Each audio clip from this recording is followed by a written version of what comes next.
Welcome to The Secrets of Success. By following the proven techniques of the guests who appear on this series, you'll learn that even successful people run into detours and failures, and how you can apply their success techniques to change your life. You're now listening to the most unique show on radio, the show dedicated to making you a success. Mary Morrissey wants you to notice what you are noticing. Today, she'll explain how.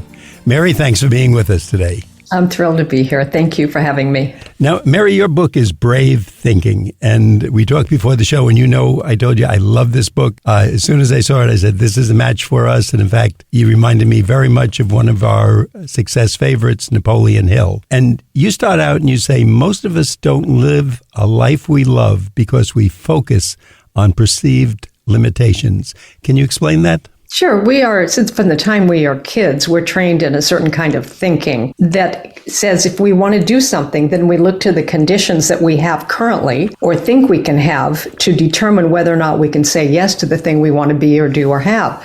So do I have the money? Can I get the money? Do I have the resources? Am I good enough? Do I have what it takes? We're measuring the dream that we might have or the goal that we would really love to achieve by our current circumstances. In Ralph Waldo Emerson and Thoreau's work, they call that common hour thinking. It's thinking from circumstances and situations. So that always keeps us constrained because the idea, I would just love it if I could take my kids on this vacation or take my grandkids over here or create a business that would do this or have the love of my life. Whatever an idea is that gives you, I would love that. And it's beyond your current circumstances. Watch for the thinking that says, but I can't because, and then that thinking is looking to your current conditions for permission. There's a different kind of thinking to employ that moves you past those conditions. How easy or hard is it for someone to actually do this? Let's say the 30-year-old person who's looking for success, they're working one or two different jobs, but they're not finding real excitement in them in life. It sounds good in terms of the interview we're talking about now, but is this something the average accountant, teacher, engineer can do? Absolutely. I've been doing this work for over 40 years. I have worked with tens of thousands of people from all over the world in all backgrounds, difficulty, challenges, failures, whatever it is. There's, my deep belief is that none of us created ourselves. There's a power in us that breathes us. We aren't breathing under our own power. Try to make your heart beat one time by yourself. There's this life energy, this sacred life energy is pouring into and through every one of us. And it is greater than our circumstances, but we've been trained to look to circumstances for permission. There's a different way to think that actually unlocks resources, supply, all kinds of things that would actually help you create the thing you want. You just can't see it from the kind of thinking that brings constriction. Now, Mary, I'm going to fight with you a little bit because today, meaning these times that we all live in, this may have been good years ago, but first of all, I wake up and my cell phone is next to me. And even as I'm going down to breakfast, there's a ping. And then I look and I have 81 new emails, of which 80 of them are meaningless, but one might be from a friend, but the rest are from stores or vendors or charities that I've dealt with in the past. If I go out during the day, if I go into a store or a restaurant or a medical office, there's a TV on. And if they don't have that, there's definitely music in the background. So I'm kind of assaulted with other people's thoughts continually. And of course, if I'm in the car, I have the radio on or I'm hearing something from the cell phone. So am I overmatched or am I just, on the losing side with this thought process? What you're speaking to is living a life and dealing with what's coming at you instead of choosing to live a life where you're focusing on what's seeking to come through you, the things that really matter to you, because you get one precious life. And it's moving right now, and none of us know how much time we have. So to really take time to listen to yourself and know what is really important to me. What would really matter to me this next year, and what area of my life is most calling in me to transform? It might be my health or my relationships or what I'm doing with my time and talent. Maybe it's not fulfilling at all, but you do it because you get this paycheck and you find yourself year after year trading time for a paycheck. And all the while, the opportunity that you have this isn't under the thinking, I just got to keep doing this because I got to get the paycheck, and you don't see a way out. Of course you don't see a way out because you're not introduced to the kind of support that'll help you think differently. So I don't believe we do it on our own. I think we're trained in a kind of thinking that keeps most of us stuck for our whole lifetime. But it doesn't have to be that way. Oh, and I hope you can change this today, because to me, I see more and more people going the other way. And to be honest, I feel like the old fogey. When I say to someone, didn't you get my email? I said, yes, but I only look at emails certain times during the day. It's like, oh, don't you know you're supposed to look at them 1 o'clock, 1:05, 1:15? You know, interrupt whatever I'm doing to see if perhaps I've gotten an email. And as I said to you, 95% of the time, it's junk mail that's coming through. Or if the phone ping today. I deal with it too. I deal with it too. Someone running for election is asking me, give me your vote, so and so. So for that, I stopped, interrupted what I was doing, and read it and said, now I won't give you my vote because you just interrupted my success process. I took a quote from your book. Brave thinkers know that their greatest control in their life is the power to direct the thought that helps keep their dream from coming to fruition. Does that summarize everything, that we have this power of our thought and we just have to control it like a muscle? If I could control my pitching arm the way the professionals do, I could make it a money-making event. Let me use a quote that every one of us is familiar with by Henry David Thoreau, where he went to the woods. He said, he wasn't a hermit, by the way. He spent 2 years, 2 months, and 2 days learning what he said, what does life have to teach me, so that when I come to die, I don't discover that I haven't even really lived at all. I lived by someone else's pushing buttons at me. Of course, today in our technological world, it's just way more prevalent. But he said, what does life have to teach me? And at the end of that experiment, he wrote an essay, and in the conclusion, he said this, and we've all heard this quote, and deep down we know it's a quote that's good. But I didn't know until many years of studying transformation, how it occurs through psychology and science and technology and all the different ways we can see this is really how it's working. He said, if one advances confidently in the direction of a dream, you can't advance confidently unless you have a vision of where you want to end up. So a year from now, what would you really love your life to be like? Maybe you've drilled down, Bill, all the things that are coming at you and put more energy on what's seeking to come through you. You're doing a great thing here in this work that you do. That you make choices to say no to other things to make this important and to impact the lives of so many people that you do. That's what we can all do, is say no to certain things that are not as meaningful, fulfilling as the things that are really in harmony with our vision. He says, if you do that, if you advance confidently in the direction of your dream, endeavoring not to get to the dream, endeavoring to live the life you're imagining, not then, now. There are certain things you can do now to put yourself in a state of beingness that's on the same frequency as the vision you're holding. There are certain things you can do. So as you practice doing those things, he says you pass an invisible boundary, because the boundary wasn't in the money, it wasn't in your education, it wasn't in those things outside of ourselves. The boundary was in my own thinking. I can't have this because, or I got to wait till the kids grow up, or all the push away to what I can be and do now that's in harmony with what I would love. He says, if you do that, you cross an invisible boundary and all sorts of things start to occur that never otherwise would have occurred. And you meet with a success unexpected in common hours, meaning, wow, an example of that, I think I shared this in the book. When my mentor, Jack Boland, who I mentioned, you and I talked a minute ago about, mentored only 3 people, Wayne Dyer, Les Brown, and Mary Morrissey. When he was just about to make his passing, he had cancer. He came to Oregon to do an event with me, and we're having breakfast. And finally said, I don't want to talk about me anymore. I want to talk about you. What's your vision? What's next? I told him this vision for a crystal clear vision I had for this $10 million property to do the work that we were doing in, and thousands of people coming and this and that. And we had $57,000 in a building fund, $10 million dream. And I said, so we're going to raise some money, buy a piece of land, build the first building, and then get that equity and build the second. And in 10 years, we're going to have this. And he looked at me and he said, why would you squeeze the infinite into a 10-year plan? He says, wouldn't you love the building this year? And I said, well, yeah, but And then I'm going to circumstance after 5 years of having him mentor me, my thinking still was saying, but Jack, we've got $57,000, like, get real. And he said, his answer to me was, so would you love it this year? And I said, well, yes, I would love it this year. Do you believe you can have it this year? And I said, well, I believe you believe we could have it this year.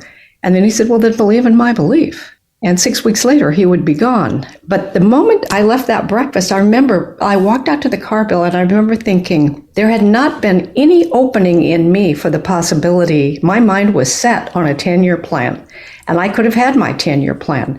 But he interjected a different thought, like, what if I could have it this year? I don't know. I'm not that smart. Maybe the infinite has ways I don't even know about. So I'm going to hold the possibility that in ways I can't even imagine it could happen. And that's what Thoreau's talking about. Is the infinite is just that. It's infinite. And if I heard the math right, you had $50,000 on a $10 million project, $50,000. In cash. Now, most of us are much closer, and if we want a nursing degree, we go to school for 2 years or a year and a half, and we could even start and do some of it. If we want a law degree, it might be 3 years, et cetera. If college, 4 years. But it's certainly much easier than if someone said to me, what would you rather do, get a 2-year degree or try and get $9,950,000 for a new ministry? I'd say, that's really tough. And we want to find out more about that, Mary. But at this point in the show, I want to remind our listeners, if you're just tuning in, you're listening to The Secrets of Success on the voice of Nassau Community College, 90.3 WHPC. I'm Bill Horan. Our guest today is Mary Morrissey. She's the author of the book, Brave Thinking. And I'm going to ask Mary, would you please give us your website, Mary? Because I'm sure a lot of people want to find out more. And I think we want to copy you, let's be honest. It's bravethinkinginstitute.com. You can get there by bti.com. bravethinkinginstitute.com, bti.com. Easy enough to remember. And I'm going to tell people, one, I love this book, and Mary knows we've been talking about it for months to get her on here and to make arrangements. And it very much reminds me of some of the older books on success. And I mean that as complimentary because it intersperses rules for success along with real life stories. Now, Mary, we all think when someone's on here, well, that's easy for you because you're rich and famous. And I see you laughing and your eyes widening when I'm saying that. But I know from your book, you bring out one of the principles that you say in the book. This doesn't mean that success is going to be easy or without fear or failure. Can you give us the short version of your life? Because there's so much going on in it, from the high school years, which you bring out in your book, and then your ministry. Well, my high school experience was a dream I had. In my junior year in high school, I was class vice president, leading the junior play on the drill team and homecoming princess. My high school boyfriend had gone off to college, came home on spring break. I got pregnant. This is 1966. We had a very hasty 10-person wedding. And 2 weeks later, the principal of the high school called me to his office and said, what are these rumors I'm hearing about you? And I said, well, if rumors are I'm pregnant and married in that order, then they are true. And he just put his head in his hands and he says, you have great honors and terrific grades, but you are not going to be allowed to return here to go to high school with the normal girls. That just wouldn't be appropriate. But if you want to get a diploma, which I did because I wanted to be, at that point, I thought I wanted to be a teacher. And I didn't see getting pregnant as a dead end. I saw it as a detour. So I wanted that high school diploma. But if you want to get a high school diploma, there's a place across Portland. It's a high school, normal high school during the day for the normal kids. At night, it becomes an evening high school for pregnant girls and delinquent boys.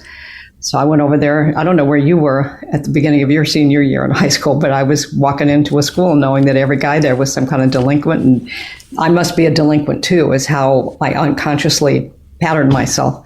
My son was born in December. I graduated in May from Washington Evening High School. And in June, I'm not feeling well. By July, I'm in an intensive care ward in a Portland hospital, diagnosed with fatal kidney disease. One kidney was totally destroyed. The other had 50% destruction, active nephritis. And in 1967, without dialysis and transplants, this is a death sentence. I'm just going to interrupt you, Mary, because you went through that quickly. Fatal kidney disease. That means you're not going to make it. That's right. I just want to repeat that to our audience, because sometimes we hear something and say, wait, this lady is talking to us 50 years after that. Maybe we misheard something she said. So you're diagnosed with that, but again, kind of a miracle took place. And can you tell us about that? Well, it was a shift that I didn't have any idea at the time that this would actually send the arc of my life into all the study that I've done.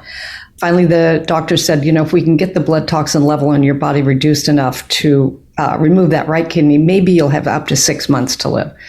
So the night before the surgery, a woman walked in my room identifying herself as a chaplain, asking if I wanted prayer. I was scared. She said, your name's at the top of the most serious surgeries happening tomorrow. And so she pulled her chair next to my bed. Traditional prayer in 1967, I'd only been trained in through my Baptist church, and it was always a beseeching, looking outside yourself for something outside you to come and save you. She didn't do anything that looked like prayer. She just sat down next to my bed and started this way. Would you be willing to tell me what's been going on in your life the last year or two? So when I told her my story, she looked at me compassionately and she said, Mary, everything is created twice. It was like, today I would say I had no landing page for that. I didn't know what she was talking about. And then she said, you know this. In fact, everybody knows it. Almost nobody knows this. She said, the bed you're laying on, the nightgown you're wearing, the sheet covering you, the walls, the ceiling, the floor here, all the machinery you're hooked up to, first it had to be a thought before it could be a thing. Now that you're considering how everything is created twice, I hear how much you love your little boy. I hear how much you've been hating yourself. You got kicked out of school. Your friends you grew up with, their mothers got together and said they can't even see you anymore. You lost your friends, your student body, your reputation, and you've been full of self-loathing. And I'm wondering if you could consider the possibility between that toxic thinking and the toxicity that is rampaging your body and threatening your life. Now, nobody I knew, not any in my sphere of friends, family, nobody I knew thought in any way that thoughts we were having impact our health. Not in 1967 that I was around. Now, today we have mind-body clinics in Harvard Medical School and Stanford and UCLA and all around this country because we understand the biochemical response, even though at that point I knew that if I thought embarrassing thoughts, my cheek would get red. And I knew if I thought scary enough thoughts, my heart was going to beat fast, but I didn't correlate that to if I'm thinking enough toxic thoughts, my body has to respond to that as well. So I'd been a year and a half dousing myself in self-loathing, a strong, heavy daily dose of it. So she gave me, I knew nothing about, I'd heard the word imagination, but we weren't working with it. There was nothing in my traditional background or education that, you might write an essay or something with your imagination, but it was never used for designing a vision for yourself. She said, if you could live, what would you do with your life? So I'm going to ask our listener to ask themselves that question right now. If you had a whole fresh beginning for yourself, if you could live, what would you do with your life? Not based on your circumstances or conditions or histories, but what would you really love? And I knew what I would love. I would love to raise that little boy and become a teacher. And so she said, all right, well, let's imagine that we're going to scoop up, just imagine all the energy of that toxicities. We're going to put it in the right kidney, and when it gets removed, it's gone. And your body can start to rebuild and repair. She said, could you believe that? I didn't believe it. I said, I don't know. But I said, I could tell that she believed it. And I think it was the first time in my life that I ever borrowed someone else's belief. So I said, well, maybe it could happen. She said, that's all we need. One corner of your mind open to the possibility. And remember, this is before Sheldrake, before we had quantum field theory, before David Talbot in Stanford writes holographic universe. This is before the science that would back this up. But she said, here's what's going to happen. You're going to have the surgery. You're going to have some pain after that. Your mind's going to be busy on that. As that ebbs, your mind is going to want to go down the well-worn paths of the thinking you've been doing. So here's what I want you to do. Whenever you have a self-loathing thought, immediately say to it, no, that left with the kidney, and then imagine that you've got a little boy's hand in yours.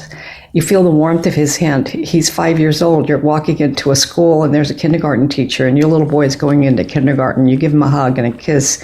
You hear the click, click, click of your heels around the corner and there's your classroom and you're a teacher. Then fast forward in your mind and you're sitting in a big auditorium and you're seeing caps and gowns and you hear your son's name called and he's graduating from high school, holds up his diploma, and you feel so proud and happy for him and your part in getting him to this point of his success. Your teaching career is growing. And then fast forward and you're sitting in the front row of a wedding. Your son's marrying the love of his life. and your teaching career is flourishing. And she said, just keep doing that. And she left, and I had the surgery the next day. I would say, as I said to you earlier, Bill, I think I was, today we would call it an unconscious competent. I did the things she told me. It did change, obviously, what was going on in the biochemistry in my body, because my numbers started to first stabilize. After 2 weeks after the surgery, my numbers were no longer dropping, and they were stabilizing. And after another week, they said, well, maybe you're going to have a little more time than we thought. If you want to go home, be with your boy for a little while, then before you have to come back. So I went home in an ambulance and had to go to this doctor several times a week to be measured. But my numbers not only stabilized, they started slowly improving. And about 6 months after the surgery, I'm sitting in the hospital in a conference room. The surgeon who said to me, Mary, I saw that left kidney, the right kidney totally destroyed. The other one was shriveled, pockmarked, full of nephritis. We have no science for why that kidney is functioning today as a full, healthy kidney. We don't know how long this will last or if it will last. But whatever you've been doing, keep doing it. I didn't know what I'd been doing. I was just seeing myself living the life with being able to raise my kid and being a teacher and thinking these kinds of thoughts. Mary, we're glad that lady came to you in the hospital, the chaplain, and obviously we wouldn't have you here today. And this is a great lesson for all of us. We have to take a brief break, but I want to hear more from you. But I want our audience to know that if you're wondering who this amazing person is, we want you to know that you're listening to The Secrets of Success on the voice of Nassau Community College, 90.3 WHPC. Our guest today is Mary Morrissey. She's the author of Brave Thinking. And Mary, we're going to ask you, is there a website where people can learn more before they get out there and get this book? Yes, you can come to bravethinkinginstitute.com or bti.com, and everything I'm doing, and there's a lot of free things there, so I hope you'll go. And I heavily endorse this book. I tell our audience, I go through a lot of books. Not everybody who wants to be on the show gets on. It's usually probably about 1 out of 5 or 6 authors. And this is a wonderful book. I really enjoy it. It's an easy read. And if it can change Mary's life from a fatal illness and what she went through in those younger years, oh my gosh, I think we should all go out and make sure this is part of our educational process. When we said you should notice what you are noticing, does that mean what you just did here, what you're interested in life, or how would you explain that? Well, I didn't, she told me, notice if you're having a self-loathing thought, but I didn't yet know that what the power of that skill set. It would be several years later, and a series of things occurred in the fall of 1971 that I began to recognize that noticing what you're noticing is a unique ability of the human species. We have, the way our brain is, we have the ability to self-reflect. No other species that we know of can do that. So you can see your thinking, you can see what you've been doing, you can make changes based on perceptions, but not if you're not noticing what you're noticing. So a quick way to tune into that noticer that's in every one of us is, for a moment, just notice your feet. Notice your feet. Notice if you have shoes on your feet. Notice if you have shoes, the feeling of your shoes on your feet. Are your feet on the floor? Are your legs crossed? Just notice your feet. And then notice, go all the way up your body, cross your body. Notice your body. You're going to have me doing all things. People are going to say, what's wrong with you, Dan? Why are you staring at your feet? But I'm going to follow your advice and listen to what you say. Mary, you give us a rule in the book, and I thought this is kind of a short segment that we can touch on. There's 2 ways to create your life, either by design or default. And, of course, you had that opportunity. You could have just fallen into the default after high school, and it would have been one of those kind of maybe movie of the week kind of sad stories that have an unhappy ending. You really turned it all around, and I would like you to talk about that a little bit, design or default. Right. We will live by default unless we have a design. So the design is your dream or your vision or your most major goal that you have that leads you to experience more life. Every one of us wants to experience more life. We may define it as more money, more love, more health, more business, whatever it is, but there has to be a design or a crystal clear vision of what you would really love, not what you think you can have, but what you would really love. And when you have that, now that you have a design, you can begin to pattern your thinking in harmony with that versus oh, it's never going to work out for me. You know, I've failed before. I'm going to fail again. I never have. It might work for other people, but it never works for me. These are all thought patterns, and those thought patterns will win. So noticing what you're noticing gives you access to your own patterns, whether they're successful or not successful, so that you can change the thought and begin to live from your vision instead of from the problems you're facing. And tell us the significance of the brief expression, up until now. Yeah, up until now is a power tool, because we're going to say, well, it's never worked for me. So what's that mean? That means I'm sending signals to my subconscious mind, keep making sure it never works for me. So when you hear yourself saying a negative or thinking a negative constraining thought, just interrupt it and say, well, up until now, that might have been true, but now, and at the moment you say now, it's like the whole subconscious sits up on edge and says the captain's turning the ship. Now, in olden times, it took 7 miles to turn an ocean liner, but the minute the captain gave the order, all hands under deck went to work on it. You can imagine it like that. When you give a new command to the subconscious mind, I'm turning my life around. This next year is going to be different, and this is what I'm going to create. And you get a crystal clear picture of it. And you're going to have other thoughts like, well, you've said that before and nothing happened up until now. And every time you say up until now, you're sending a new signal to the subconscious mind, and it is the respondent. It's not your captain. The subconscious mind is the respondent to the most dominant thoughts that you're having, and it goes to work creating them. Look, you made it very easy for us. All you have to remember 3 little words, up until now. We've heard your story, and if you could go from a bank account with $50,000 and get enough of that $10 million ministry structure, I think we want to follow your advice, and we would be wise.